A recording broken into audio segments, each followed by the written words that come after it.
प्रणाम, नमस्कार। मैं हूं शरद द्विवेदी। मानो या ना मानो, हमारी इस खास पेशकश में आज हम बात करेंगे एक ऐसे संत के बारे में जो अभी भी हैं। केरल में उनका जन्म हुआ और नाम था मुमताज अली। लेकिन मुमताज अली से वो बने मधुकर्ण नाथ। नाथ संप्रदाय में वो दीक्षित हुए, लेकिन इसकी कहानी बहुत रोचक है। आज संसार उन्हें श्री एम के नाम से जानता है। धारा प्रवाह अंग्रेजी, हिंदी और कुछ अन्य भाषाएं भी वो जानते हैं और अपने अनुभवों को अपने शिष्यों के बीच बांटते हैं। कुछ अरसा पहले बंसल न्यूज़ की भी उनसे बात हुई। कहानी बहुत चमत्कारी है, मानो या न मानो। मुमताज अली जब 9 साल के थे तो उन्होंने देखा कि उनके घर के बाहर कटहल के एक पेड़ के नीचे उलझे बालों वाला लंबे कद का एक सन्यासी खड़ा है। वो आश्चर्य में पड़ते हैं। वो सन्यासी मुस्कुराता है और कहता है, बालक मेरे पास आओ। क्या है ये कहानी, सुनिए खुद श्री एम के मुंह से। वो हम खेल रहे थे, बच्चे सब चले गए खेल के, मैं वहाँ बैठा हुआ था। एक पैरापेट ऐसा है तो उसके ऊपर बैठा हुआ, तो दूर से दिखा कि हमारे कंपाउंड के बहुत दूर वहाँ एक कटहल का पेड़ था, जैक फ्रूट का। उसके नीचे अचानक मैंने देखा कि कोई अजीब सा आदमी खड़ा हुआ है वहाँ। मतलब वो सर में, मैं जटाधारी को कभी नहीं देखा था। बहुत बड़ा जटाधारी, खाली यहाँ कुछ कपड़ा, खाली नीचे एक सफ़ेद कपड़ा बांध के, धोती जैसा, और हाथ में कमंडलू। तब मुझे समझ में भी नहीं आया कि कमंडलू है, ऐसी कोई चीज़, और गले में एक मोटा सा रुद्राक्ष का माला। तो इनके एक व्यक्ति वहाँ खड़े हुए और बहुत ऊंचे। वो तो बाद में हमारे गुरु महेश्वरनाथ बाबा जी 6 फुट 2 थे, मगर बचपन में तो लगता है कि बहुत बड़े हैं, 7 फुट 8 फुट का आदमी। और एकदम गोरे थे, एकदम कॉम्प्लेक्शन। तो वहाँ खड़े हुए कोई, और ऐसा हाथ हिला के बुलाया। अब पहला रिएक्शन क्या होता है इस उम्र में, कोई नया आदमी जटाधारी खड़ा है और बुला रहा है तो भागने का। मुझे भागने की सोच ही नहीं आई। मैंने कहा जाके देखते क्या है, क्यों बुला रहे। तो मैं पास गया तो पहला प्रश्न उन्होंने मुझे पूछा कि कुछ याद आया। मैंने कहा कुछ याद नहीं आया, मुझे क्या याद। मैं बोला मुझे नहीं, समझ में नहीं आया। ठीक है, तो सर पे हाथ रखा।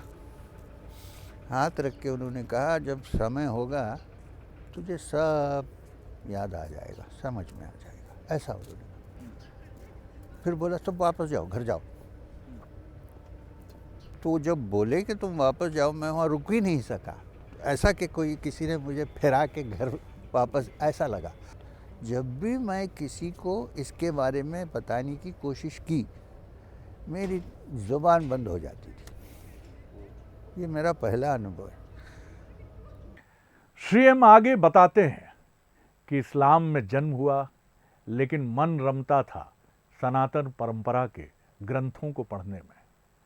लाइब्रेरी गए, जब आगे बढ़ते चले गए, कॉलेज में पहुंचे तो अपना पूरा समय वो कॉलेज की लाइब्रेरी में गीता, रामायण और महाभारत जैसे ग्रंथों को पढ़ने में बिताते थे। आलोचना भी होती ही होगी जाहिर तौर पर।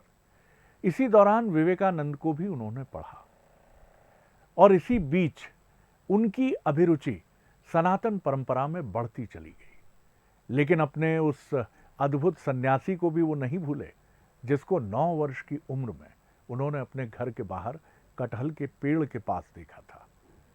बेचैनी बढ़ती है और 19 साल की उम्र में वो घर छोड़ देते हैं, जाते हैं हिमालय, भटकते हैं इधर उधर, लेकिन कोई भी योग्य गुरु नहीं मिलता है।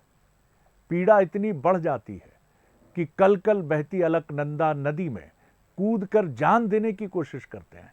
क्या था पूरा माजरा, एक बार फिर सुनिए श्री एम से। रावल जी बद्रीनाथ के केरल से होते हैं, नंबूदरी ब्राह्मण। मैं बोला कि उनसे बात करें, क्या करें। तो वहाँ सीधा गया, वहाँ शाम का समय था। तो मैंने मलयालम में बात की तो वो बोले अच्छा ये तो वो बोले क्या चाहिए तुमको? मैंने साफ साफ बता दी मैं कौन हूँ, क्या है सब। बोला कोई प्रॉब्लम नहीं, आप ऐसा कीजिए, मैं एक कुटीर तुमको देता हूँ पास में ही, उस तरफ अलकनंदा के, भोजन के लिए यहाँ आना। मगर मेरा ये एडवाइस है, यहाँ समय मत वेस्ट करना, क्योंकि यहाँ कोई है नहीं। वो मुझे बोले कि यहाँ कोई योगी वोगी कोई नहीं है, तुम एजुकेटेड आदमी हो, समय क्यों वेस्ट कर रहे हो यहाँ? मुझे लगा कि ये क्या हो गया, ये रावल जी ऐसा कह रहे हैं तो क्या मतलब इसमें। हाँ, तो पीछे तो अपने पुल को जला दी और वापस भी नहीं जा सकते। यहाँ तो मैं चिंता में हो गया, बहुत सारी चिंता। तो शाम का समय था, मैं सोचा ऊपर जाके देखेंगे आगे, वहाँ कोई है, नहीं मिले तो नीचे आके अलकनंदा में शरीर छोड़ देंगे। मुझे ऐसा ही लगा, क्योंकि मुझे लगा कि हो सकता है कि इस शरीर में नहीं होगा ये। श्री एम कहते हैं कि जब उन्होंने जान देने की ठान ही ली थी, तभी अचानक वो देखते हैं कि कुछ अरसे पहले, खासतौर से सुबह, जब उन्होंने पहाड़ की चोटी पर देखा था एक गुफा में, तो वहां कोई था नहीं। लेकिन देर शाम जब अंधेरा छाने लगा था, तो उसी पहाड़ की चोटी में, उसी गुफा से उन्हें धुआं निकलता दिखाई देता है, मानो कोई योगी वहां धूनी रमाए है। ये बात देखकर जान देने की बात उनके मन से निकलती है और उनके कदम अचानक ही बढ़ उठते हैं फिर उस गुफा की तरफ। वो व्यास गुफा की तरफ देखा तो वहाँ धुनी कुछ जल रही है। मैंने कहा अरे मैं जब गया था नहीं थी धुनी, तो इसका मतलब कोई है अंदर। तो फिर वापस एक बार देख लेते हैं। तो फिर मैं वहाँ जाके देखा धुनी जल रही है, मैं अंदर गया।